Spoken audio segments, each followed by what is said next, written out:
Today we are going to recap a 2019 movie named Cold Pursuit starring Liam Neeson. Keep alert, spoilers incoming. The movie opens in the town of Kihio with a snow-plowed driver named Nels Coxman. He returns home with his son named Kyle, where they meet his wife named Grace, who is preparing dinner. While having dinner, Coxman and Grace discuss about his upcoming event, and she advises him to speak less. She helps him with his dressing, and later we see Coxman being awarded Citizen of the Year basing on his services in Kihio. The scene jumps to Kihio Airport, where Kyle works as a cargo handler. Shortly, he gets kidnapped by criminal enforcers who throw him into a van where another victim named Dante is also being held. The crooks inject a large dose of heroin into Kyle's body before Dante manages to free himself and run out of the van. One of them shoots after him, but Dante manages to get away. Later, they bring Kyle's body to a public setting and make it look like he just passed out. Later on, we see Grace looking for Coxman, and the two rush to the mortuary where they get informed of Kyle's death. The post-mortem report suggests that he died from heroin overdose, but Coxman gets confused while knowing Kyle wasn't a junkie. Grace, however, takes the blame that they didn't give attention to their son, but later on proceed with the burial ceremony. We get introduced to a drug lord, Trevor Calcote, aka Viking, as he observes that his son Ryan has a black eye. Viking instructs his son to hit his bully back, but Ryan thinks he would be just as dumb as the bully. Viking is then informed by his men that Dante escaped them. Coxman becomes distressed by the ordeal, hence going to his storage shed and grab a rifle. Bloody Dante is also hiding in the same spot and notice him. Coxman puts the barrel in his mouth, but before he pulls the trigger, Dante interrupts him. Dante reveals that Kyle knew nothing, hence Coxman forcing information out of him. He learns that Dante got involved with Viking's men and lost a bag of cocaine, which led to their capture and Kyle's murder. Dante gives up the name of one of the men involved in Kyle's murder, Speedo. Coxman moves to a nightclub where he was directed in pursuit of Speedo. Speedo gets called and the two move to the elevator where Coxman asks him if he knows Dante. Speedo pretends that he doesn't know about Dante and Coxman asks him about Kyle, who he also pretends not knowing about. When Coxman demands to know what happened with Kyle and who ordered his murder, Speedo ignores Coxman and threatens him with his gun. Coxman attacks Speedo when he's not looking and beats his face to a pulp and then drag him to the back of a van. Coxman checks through his phone and asks him for an explanation on what happened. Before hitting him again, Speedo reveals that he was taking orders from Limbo. Coxman checks through his phone for Limbo's picture, and after confirming it, he strangles Speedo to death and confirms he is not moving. He drives the body away and later wrap it in chicken wire and throw it down the gorge. When Coxman returns home, Grace is there, but she won't talk to him because of her distress. In the morning, Viking gets informed that Speedo is missing but takes it easy, hoping he would be back. While he escorts Ryan to school, he finds that one of his men packed cookies in his lunch, which Viking is strongly against as he wants to regulate his son's diet. Patrolling the town is Detective Kim Dash, who is new in town, and her partner Jip. Jip shows her Coxman and inform her that he is the Citizen of the Year. They catch some teens smoking a joint and Kim wants to arrest them, but Jip tells her to ease up since it's not that serious. With a faction growing between Coxman and Grace in the morning, he cuts his rifle short and ensure it fits in his coat. He goes to find Limbo at a wedding dress shop where he works. Limbo knows why Coxman is there, and he tries to shoot him, but Coxman dodges the shot and fights Limbo until he knocks him down. Limbo confesses that he was instructed to kill Kyle and Dante by an enforcer known as Santa. He reveals that Santa works at the airport and gives him his description. Coxman shoots Limbo dead and takes his body to the gorge as well. Back home, Grace tries to ask him about Kyle's favorites, but noticed that Coxman wasn't aware of it all, which makes her angry. Viking meets with his ex-wife Aya as they make arrangements for their sharing custody of Ryan. Viking shows her a list of the diet he wants to give Ryan, which Aya thinks is insane. Shortly, Viking gets informed that Limbo is also missing, making him increasingly angry. Ryan sits down with one of Viking's men and displays his wide knowledge and love of classic music. At the airport, Coxman spots Santa setting his car, and when he drives away, Coxman follows him to a snow-covered road. Santa notices the truck following him, but Coxman suddenly takes another route. Shortly the truck appears in front of him, possibly blocking his path, and Cox's man moves out to meet him. He informs him to step aside so that he passes first, but Santa attempts to bribe him. He hits him and tries to get more info out of him, but Santa says through the beatings that Cox's man is wasting his time. The two of them have a laugh as Cox's man admits to being tired of hitting Santa right before he shoots Santa in the head. He finds cocaine in his car and destroy it, and then plow his car off the road. Santa joins Speedo and Limbo at the bottom of the gorge as well. When Cox's man goes home, he realizes that Grace has left him and left behind an empty letter. Cox's man pays a visit to his brother Byron, who was once part of the criminal world, and inform him about Kyle's death. Byron's wife immediately dislikes Cox's man, thinking he is part of the same crew Byron used to hang with.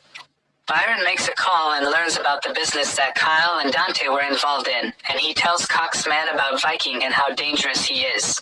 Cox's man vows to kill them all and reveal how he has killed 3 of his men, a thing that surprises Byron, who underestimated his brother. Viking suspects the disappearances of his men are the work of an American Indian drug gang, of which their leader White Bull had made a compromise with Viking's own father when they took over the area on the reservation. With his cocaine missing, Viking orders 2 of his men to apprehend White Bull's son named Little Hawk. The men waits for Little Hawk at the airport and capture him. After beating Little Hawk senseless, he never tells them anything and Viking executes him. He has Little Hawk's body hung up by a sign near the reservation for his father to find, along with the shark tooth that White Bull gave Viking's father as a peace offering. After the burial ceremony, heartbroken, White Bull wants revenge against Viking, probably a son for a son.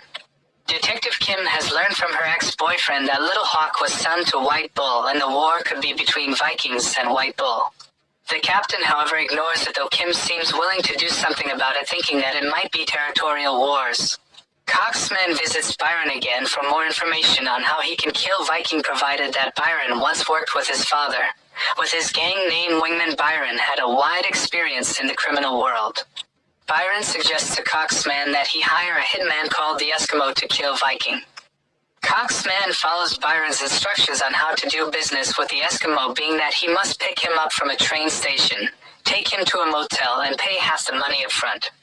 When Cox's man does all of that, the Eskimo suspects Cox's man of being a cop, since cops do that half upfront deal instead of 2/3 upfront.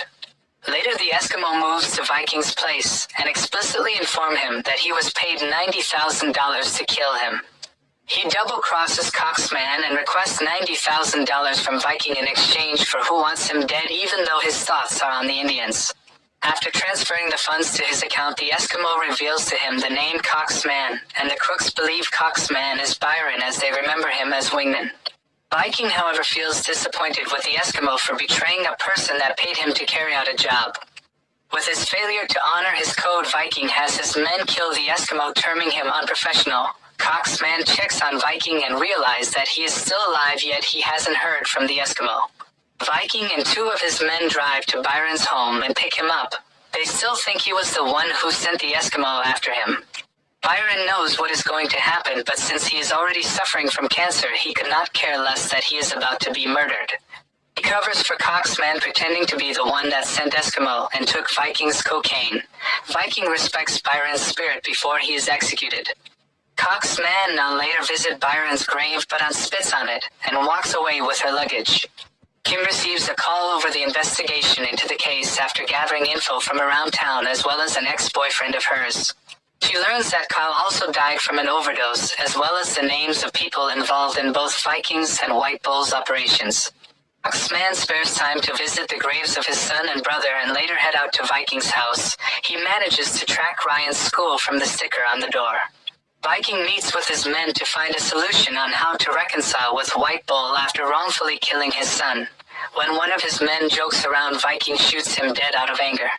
Viking attempts to pin the blame of Little Hawk's murder on the dead goon Dexter.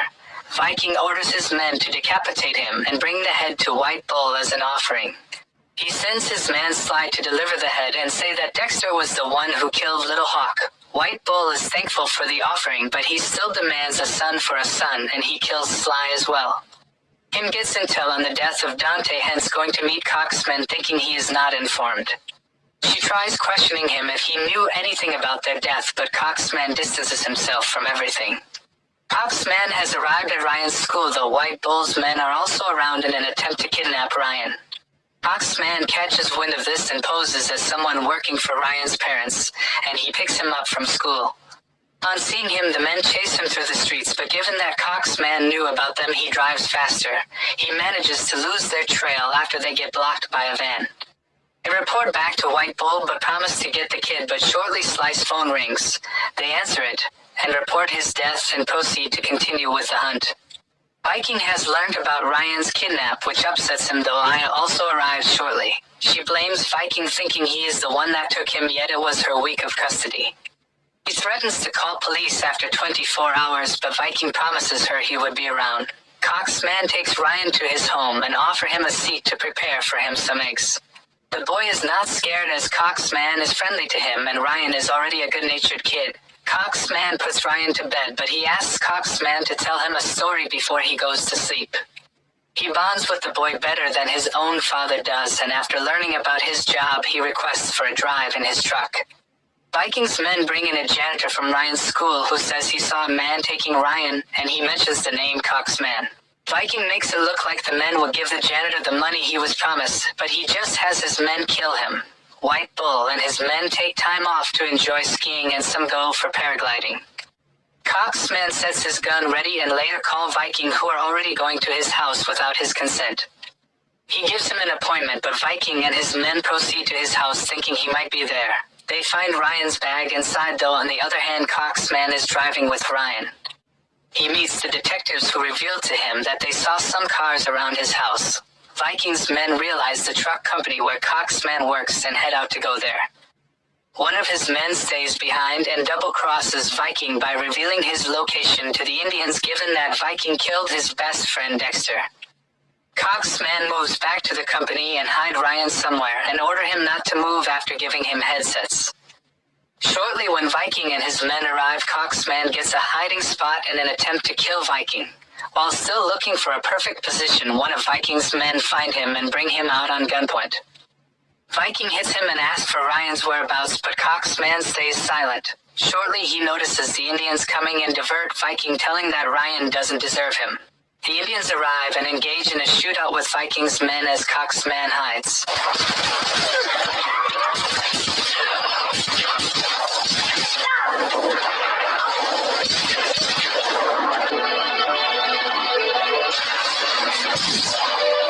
Viking attempts to escape in his car, but Coxman operates a machine to cut a tree and drive it through Viking's car. This leaves Viking trapped, and White Bull shoots Viking in the chest, leaving him helpless. Coxman starts to leave, but White Bull forces him to let him join him. Later that night, Kim and Jip come across the scene. Viking is still alive until Jip finds him, and he finally dies. Ryan then gets out and drives the snow plow away from the scene, and the officers must follow him.